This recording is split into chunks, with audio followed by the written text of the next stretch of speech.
Good morning, student. Today we discuss the osmosis and the osmotic pressure. ये हमारा fourth colligative property है। इससे पहले हम लोगों ने पढ़ा है elevation of boiling point, depression freezing point and relative lowering of vapour pressure. तो आज हम लोग पढ़ेंगे कि ऑस्मोसिस क्या है और ऑस्मोटिक प्रेशर क्या है। तो ऑस्मोसिस के बारे में पहले आप लोगों ने जाना होगा कि जब हम सॉल्वेंट और सॉल्यूशन को किसी सेमी परमिएबल मेम्ब्रेन से अगर हम सेपरेट आउट करते हैं, अलग अलग करते हैं, तो सॉल्वेंट के पार्टिकल सॉल्यूशन की तरफ मूव करते हैं। इसी मूवमेंट को या फ्लो को हम कहते हैं ऑस्मोसिस।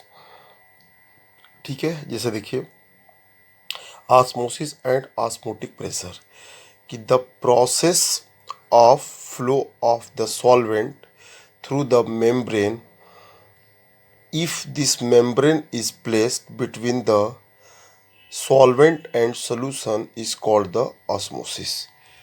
यानी फ्लो जो आपका हो रहा है सॉल्वेंट से सॉल्यूशन की तरफ, उस मूवमेंट्स को हम क्या कहते हैं? ऑस्मोसिस। ठीक है।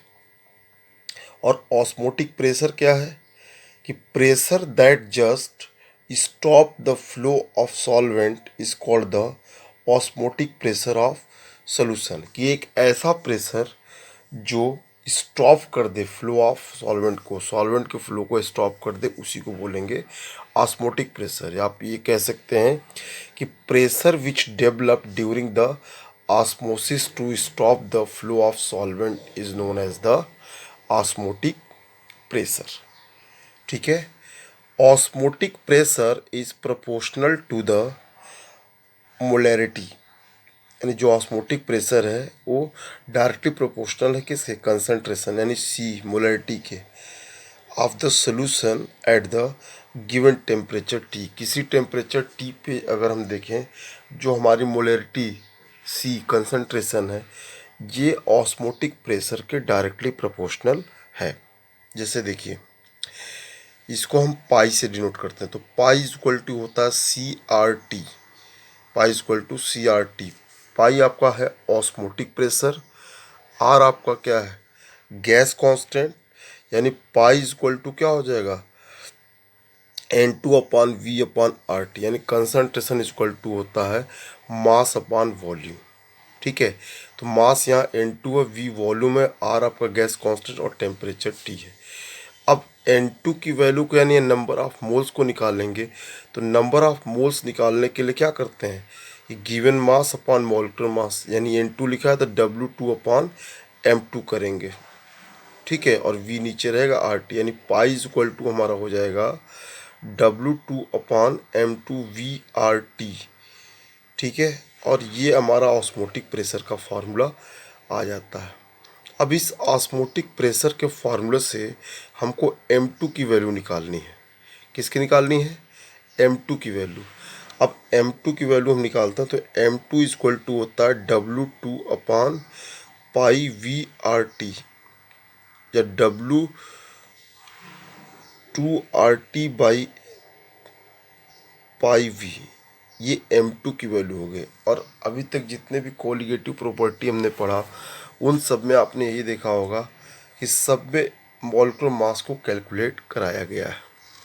ठीक है। तो इस तरीके से हम लोगों ने ऑस्मोटिक प्रेशर और ऑस्मोसिस को देखा। ठीक है। अब इस पे तीन तरीके के सोल्यूशन भी आपको बताए गए हैं: आइसोटोनिक सोल्यूशन, हाइपरटोनिक सोल्यूशन और हाइपोटोनिक सोल्यूशन। अब कह रहा है कि आइसोटोनिक सोल्यूशन क्या होते हैं कि when two solution having same osmotic pressure at the given temperature is known as the isotonic solution. ये देखिए यहाँ पे है isotonic solution when two solution having same osmotic pressure at given temperature is known as isotonic solution. Iso means होता है same, यानी जब दो सोल्यूशन का ऑस्मोटिक प्रेशर गिवन टेम्परेचर पे सेम होगा तो क्या बोलेंगे उसको? Isotonic solution.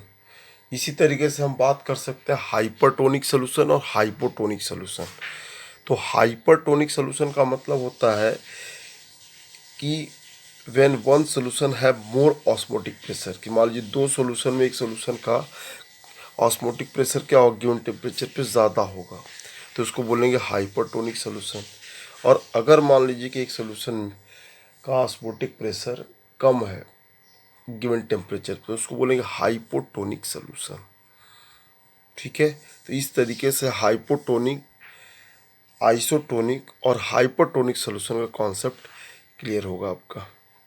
ठीक है, अब इस पर हम एक न्यूमेरिकल करेंगे तो ये ऑस्मोटिक प्रेशर आपको और क्लियर होगा। ठीक है,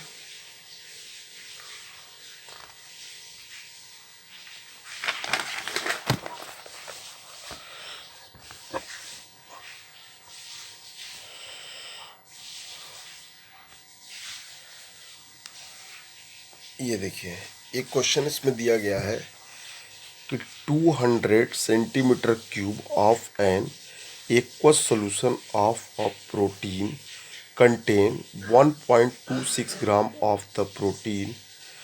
The osmotic pressure of such a solution at 300 Kelvin is found to be 2.57 into 10 की power 3 bar. Calculate the molar mass of the protein.